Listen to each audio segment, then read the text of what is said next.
এই মুহূর্তে আছি ইস্কাটন প্লাজার সামনে। এই সেই ইস্কাটন প্লাজা, যেই ইস্কাটন প্লাজায় চিত্রনায়ক সালমান শাহ তার স্ত্রী সামিরাকে নিয়ে বসবাস করতেন। এবং 1996 সালের 6 সেপ্টেম্বর সকালে এই বিল্ডিংয়ের 11/B ফ্ল্যাট থেকে সালমান শাহর নিথর দেহ উদ্ধার করা হয় এবং এরপরই দেশব্যাপী জানাজানি হয় যে সালমান শাহ আর জীবিত নেই। তো যে মানুষটা 5 সেপ্টেম্বর রাতে শুটিং ডাবিং শেষ করে এখানে ঢুকেছে, তার বাসায় ঢুকেছে, এরপরে তার সাথে কি ঘটেছে আল্লাহ ভালো জানে এবং উনি ভালো জানে। তো আমরা বিশ্বাস করি আমাদের প্রিয় নায়ককে হত্যা করা হয়েছে, সেই বিশ্বাস আজও অটুট আছে এবং আমরা চাই সালমান শাহর মৃত্যুর নেপথ্যে যাদের দায় আছে, যারা দায়ী কোনো না কোনোভাবে, তাদেরকে যেন আইনের আওতায় আনা হয় এবং বিচার করে সর্বোচ্চ শাস্তি নিশ্চিত করা হয়। যার কারণে বিভিন্ন সময়ে এই ইস্যু নিয়ে কথা বলি, লিখি, আন্দোলন করি, মানববন্ধন করি। তো আজকে একটা নিউজ লক্ষ্য করলাম যে এখন যেহেতু বর্তমানে এই মামলাটা আবার তদন্ত করতেছে সিআইডি। তো সিআইডি যেহেতু তদন্ত করতেছে, তারা আসলে কোন পন্থায় তদন্ত করবে, কোন প্রক্রিয়ায় তারা তদন্তর কার্যক্রম এগিয়ে নেবে, সেটা তারাই ভালো জানে। তো আজকে যেই নিউজটা দেখলাম যে আজ 30 বছর পরে আবারও সালমান শাহর কবর থেকে তার ডেড বডি উত্তোলন করা হবে এবং সুরতহাল করে আবার ময়নাতদন্ত করা হবে। তো বিষয় হচ্ছে, ময়নাতদন্ত এত বছর পরে আবার ময়নাতদন্ত করা হবে। এর আগেও কিন্তু সালমান শাহ মারা যাওয়ার পরে, ওনার দাফনের পরে আবার কিন্তু লাশটি উত্তোলন করা হয়েছিল, তখন ময়নাতদন্ত করার জন্য, পুনরায় ময়নাতদন্ত করার জন্য।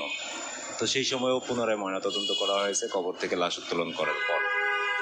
যাই হোক, আজকে এত বছর পরে যেহেতু এটি হত্যা মামলা হিসেবে আমলে নেওয়া হয়েছে 25 সালের 20 অক্টোবর, তো তারপর থেকে আবার তদন্ত করা হচ্ছে। এই তদন্ত কার্যক্রম সিআইডি তাদের গতিতে তারা এগিয়ে নেবে এবং এই ঘটনার নেপথ্যে আসলে কি আছে, সত্য ঘটনা আমরা জানার জন্যই অপেক্ষা করছি। তো সিআইডি তাদের কাজ করুক, আমরা আসলে অহেতুক কথা বলে কোনো লাভ নেই। এত বছর পরে কি পাবে কি পাবে না সেটা আলাপ করাই যায়, কিন্তু সিআইডি তো অহেতুক আসলে এই আবেদন করেনি এবং পুনরায় লাশ তোলার জন্য আবেদন করেনি, বা তারা এটা তো অহেতুক আমার মনে হয় না তারা করতেছে। তাদের কাছে মনে হয়েছে বিধায় তারা করতেছে। তবে আমাদের বাংলাদেশে প্রযুক্তির দিক থেকে কতটুকু এগিয়েছে সেটা আমি জানি না। তবে উন্নত যে বিশ্বগুলো আছে তাদের প্রযুক্তি বা এরকম অনেক বছর পরে ডেড বডি উত্তোলন করার পর পুনরায় তদন্ত করা বা ফরেনসিক ল্যাব, অনেক উন্নত ল্যাব আছে বিদেশের বিভিন্ন জায়গায়। তো বিভিন্ন যেমন কী বলে FBI বা অন্যান্য যারা আছে তাদের অনেক উন্নত ল্যাব আছে, সেখানে অনেক কিছুই ঘটে, আমরা অনেক পুরনো ঘটনার খবর জানি। তো বাংলাদেশে আসলে এই দিক থেকে কতটুকু এগিয়েছে সেটা আমার জানা নাই। তো যেহেতু সিআইডি তদন্ত করতেছে, তাদের উপরে পূর্ণ আস্থা আছে, আশা করি তারা সেই সত্যটাই বের করার চেষ্টা করবেন এবং তারা যা কিছু করতেছেন এইটার তদন্তের খাতিরেই তারা করতেছেন। তো আমরা ধৈর্য ধরি, অপেক্ষা করি কি ঘটে সেটা জানার জন্য। অহেতুক কথা না বলাই বেটার, সবার জন্যই সবার কাছেই আমার একটা অনুরোধ থাকবে। আসলে যেহেতু সিআইডি তদন্ত করতেছে, তাদের চাইতেও তো বেশি আমরা সাধারণ মানুষরা বুঝি না। তো তারা তাদের তদন্ত করুক এবং তদন্ত রিপোর্টে কি আসে সেটা জানার জন্য, দেখার জন্য আমরা অপেক্ষা করি। তো এই ইস্কাটন প্লাজা থেকেই কিন্তু সালমান শাহর নিথর দেহটা উদ্ধার করা হয়েছিল এবং সেই রাতে বা সেই সকালে যারা এই ফ্ল্যাটে উপস্থিত ছিল, সালমান শাহ সেই 11/B ফ্ল্যাটে, তাদেরকে সর্বোচ্চ জিজ্ঞাসাবাদ করা হোক। যারা উপস্থিত ছিল, বিশেষ করে সালমান শাহর স্ত্রী সামিরা, আবুল, ডলি, মনোয়ারা, বাসার হেল্পিং হ্যান্ড এবং সালমান শাহর সহকারী হিসেবে যে আবুল কাজ করতেন, তো আসলে তাদেরকে খুব ভালোভাবে জোরালোভাবে জিজ্ঞাসাবাদ করা উচিত এবং সালমান শাহর মৃত্যুর আগে থেকে পরবর্তী পর্যন্ত যতগুলো ঘটনা ঘটেছে তাকে নিয়ে, সেই বিষয়গুলো আমলে নেওয়া উচিত। বিশেষ করে তার উপরে একাধিকবার হামলা হওয়া এবং তাকে নিয়ে ফিল্ম ইন্ডাস্ট্রিতে অনেক ধরনের নোংরা রাজনীতি হওয়া এবং তার পেছনে যারা তখন নানা ধরনের গসিপ গুজব নিউজ করেছে শাবনূরকে জড়িয়ে, বা বিভিন্ন ধরনের গুজব নিউজ তাকে নিয়ে করা হতো সেই সময়ে। তো যারা এই নিউজগুলো করতো, এর নেপথ্যে আসলে কোনো চক্র ছিল কিনা, বা বিশেষ করে শাবনূরের সাথে যে বিয়ের নিউজটা ছড়িয়ে দেওয়া হলো মিথ্যা একটা, মানে কোনো প্রমাণ ছাড়া মিথ্যা নিউজ ছড়িয়ে দেওয়া হলো সেই সময়কার একটা সিনে সাপ্তাহিকীতে, এই বিষয়গুলো কিন্তু আমলে নেওয়া উচিত।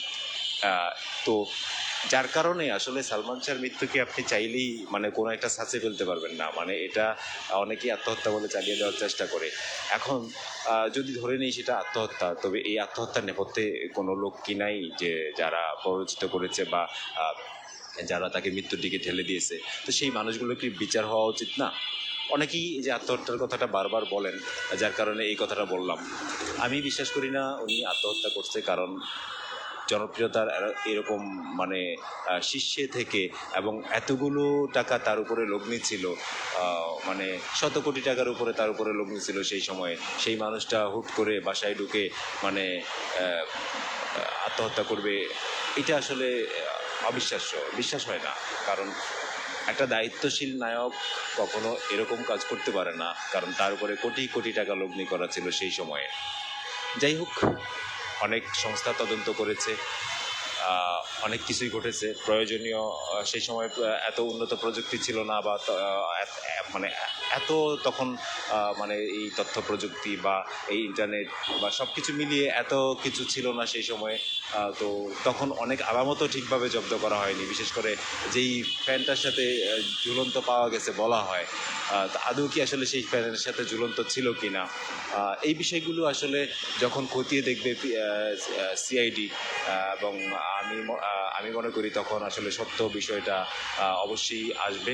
এবং সালমান শাহর সাথে যারা কাজ করেছেন সেই সময়, যারা মিডিয়াতে ছিলেন, অনেকেই মারা গেছেন, অনেকেই জীবিত আছেন, তাদের অনেকেই আমি মনে করি যে জিজ্ঞাসাবাদ করা উচিত, কারণ তারা আশেপাশের অনেকেই ছিল যারা অনেক কিছু জানে, বিশেষ করে অনেকেই বন্ধুর পরিচয় দেয়, তাদেরকেও জিজ্ঞাসাবাদ করা উচিত। অনেকে ড্রেস ডিজাইনারের পরিচয় দেয় বা সালমান শাহ খুব কাছের ছিলেন, তাদেরকেও জিজ্ঞাসাবাদ করা উচিত আমি মনে করি।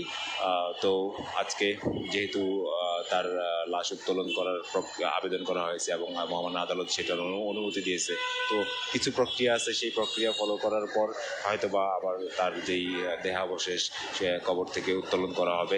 বাকি প্রক্রিয়া তো এটা অবশ্যই সিআইডি এবং মানে যারা তদন্ত করতেছে তাদের এবং আইন প্রয়োগকারী সংস্থার, তো তাদের বিষয়টা তারাই দেখুক। আমরা হয়তো কথা না বলাই আমাদের জন্য ভালো, আমরা অপেক্ষা করি আমাদের প্রিয় নায়কের সাথে আসলে কী ঘটেছিল সেই বিষয়টা জানার জন্য। এবং তার মৃত্যু যেভাবেই হোক, তার মৃত্যুতে যাদের দায় আছে, যারা কোনো না কোনোভাবে দায়ী, তাদেরকে ফাইন্ড আউট করে বিচারের মুখোমুখি করে সর্বোচ্চ শাস্তি যেন দেওয়া হয়, এইটা আমার চাওয়া থাকবে, অনুরোধ থাকবে রাষ্ট্রের কাছে, প্রশাসনের কাছে এবং বর্তমান যে সরকার আছে সেই সরকারের কাছে। ধন্যবাদ সবাইকে।